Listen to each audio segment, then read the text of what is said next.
Nangangamba naman ang isang mambabatas na magamit sa paghahanda para sa 2016 elections ang 20 bilyong pisong Grassroots Participatory Budgeting o GPB na nakapaloob sa 2015 proposed national budget. Bukod dyan, mala pork barrel at DAP daw ito. Alamin kung bakit sa report ng saksing si Sherry Antores. Mga farming project tulad ng Farm to Market Road at pamimigay ng ligtas na inuming tubig sa malalayong lugar. Ilan lang yan sa mga nakinabang umano sa Grassroots Participatory Budgeting. Ayon sa program manager nito sa ilalim ng DILG.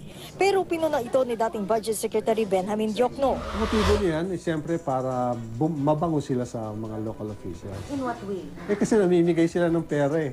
Yan yung kanilang pork barrel, di ba? Namimigay sila eh. Ngayon, si Kabataan Party List Representative Terry Rido naman ang sumita sa programa nang makitang pinaglaanan nito na mahigit 20 bilyong piso sa proposed 2015 national budget. Ang paliwanag noon ng namamahala sa GPB, mahihirap na komunidad na bumubuo sa civil society organizations ang magsasabi kung ano ang kailangang tulong, nasasalain at sa kabibigyan ng pondo ng GPB. Yan ay para raw matiyak na makaabot sa mahihirap ang pondo ng gobyerno.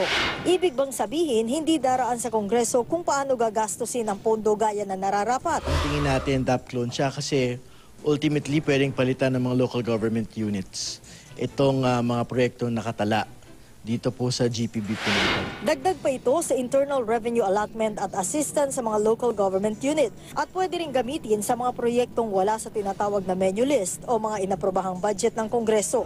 Some of the observers are saying that the GPB might be among the campaign kitty of the Liberal Party for the 2016 election. Hindi po ganun ang Partido Liberal, hindi po ganun ang pamunuan ng Pangulong Aquino.